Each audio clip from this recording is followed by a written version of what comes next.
சளி பிரச்சனையிலேருந்து நம்ம விடுபடணும் அப்படின்னு நினைப்போம். ஆனால் எப்போவுமே கிளைமேட் சேஞ்சஸ் அந்த மழை, பனி அதனால் அடிக்கடி சளி பிடிக்கிற மாதிரி இருக்கும்போது, இதை போல் ஒரு மூலிகைகளை வச்சு ஒரு கஷாயமோ அல்லது ஒரு டீயோ நம்ம போட்டு குடித்தோம் அப்படின்னு சொன்னாக்கா, நம்ம ஆங்கில மருந்துகள்லேருந்து சளி பிடிக்கிறதுக்கு கூட அந்த மருந்துகளை எடுத்துக்கணும்னு அவசியம் கிடையாது. இதை போல் இயற்கையான முறையில் நம்ம சளியை சரி பண்ணிக்கலாம்.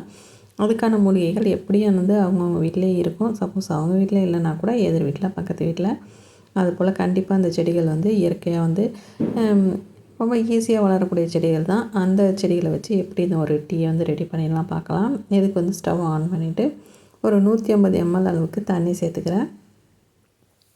தண்ணி நல்லா கொதித்த பிறகு நம்ம எடுத்து வச்சுருக்கக்கூடிய மூலிகைகளான ஒன்று ஒன்றா சேர்த்துடலாம். கற்பூரவள்ளி கொஞ்சமாக, அதோட புதினா இலைகள் கொஞ்சம், துளசி இலைகள் இதையும் சேர்த்துட்டு நம்ம சேர்த்துருக்க தண்ணி கொஞ்சம் பாதி அளவுக்காக நல்லா வற்றி இந்த இலைகளோட சாறு எல்லாம் அதில் இறங்கியிருக்கணும். இதோட ஒரு 3லேருந்து ஒரு 4 மிளகு ஒன்றும் பாதியமாக தட்டி சேர்த்துங்க.